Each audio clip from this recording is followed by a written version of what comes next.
For today's video mga ka-DIY ay gagawa ulit tayo ng flower backdrop with simple design. So dito, dalawang color yung gagamitin natin, yung Barbie pink at baby pink. Ang haba ng tela natin ay nasa 3 yards kada isa. So dito, gagawa lang tayo ng dalawang folds kada tablecloth. So paslant lang muna natin bago natin i-fold at talian. So ayan, gagawa tayo ng dalawang folds. Pagkatapos, talian at isasabay na natin kapag dalawa na. Ayan. So, next naman, dito naman tayo sa baby pink. Gagawa ng another 2 folds. Dapat nakaslant muna bago mo i-fold at talian. Ayan. So, pagsamahin na natin silang lahat. Silang 4. Ayan.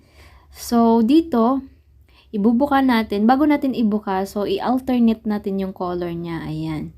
So, Barbie pink, baby pink, Barbie pink, baby pink, or dark, light, dark, light. So, ayan.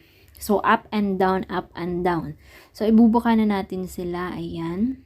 You can visit my YouTube channel mga ka-DIY. Mas marami kayong mapagpipili ang mga design about backdrop design, table skirting tutorial, mga napkin folding, at iba pa. Pagkatapos natin maibuka lahat, so yung tali natin ay isasabit natin sa hook sa gilid. Ayan, sa side.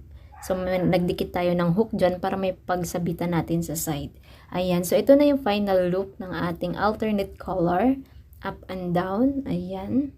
Pwede nyo itong gawin sa cortina sa inyong bintana sa bahay, sa stage decor or wall decor, pwede rin sa backdrop stand. So, ayan, depende sa inyo kung saan nyo ito gagawin. So, ayan, pwede nyo rin lagyan ng balloon sa taas kung ito ay pang decoration sa inyong okasyon. Para naman sa design to ng ating flower fold, kung gusto nyo naman yung dark ay nasa taas, yung light naman ay sa baba. So, hatakin mo lang siya, yung dark pataas at yung light naman sa baba para up and down yung alternation ng color ng ating flower fold.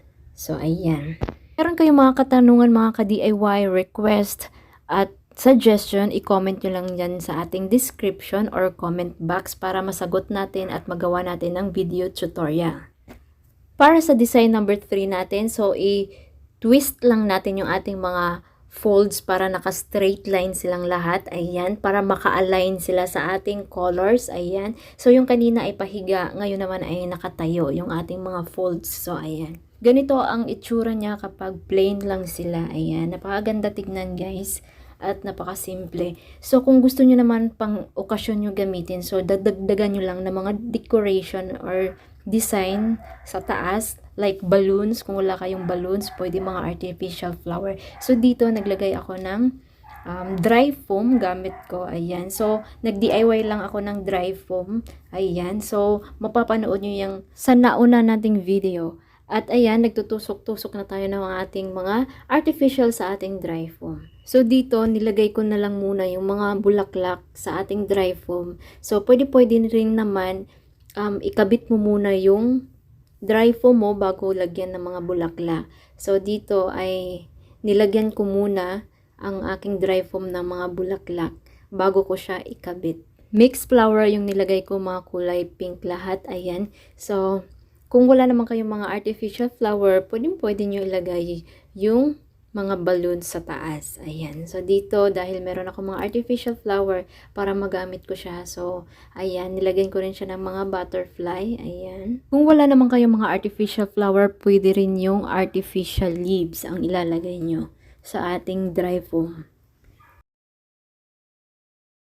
So, next, ito yung ating DIY hook. So, ilalagay lang natin o isasabit doon sa ating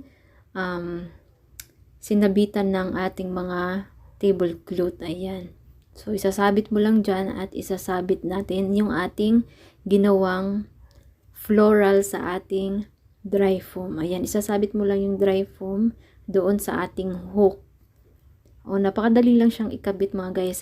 Kung wala kayong DIY na hook, so pwedeng italian nyo na lang side to side at sa gitna para hindi matanggal yung dry foam na ginawa nyo. For more videos mga ka-DIY, you can visit my YouTube channel, Jasmine DIY. Don't forget to like, subscribe, at i-hit ang notification bell para lagi kayong updated. At pika-follow na rin yung ating Facebook page at pakishare na rin itong ating video.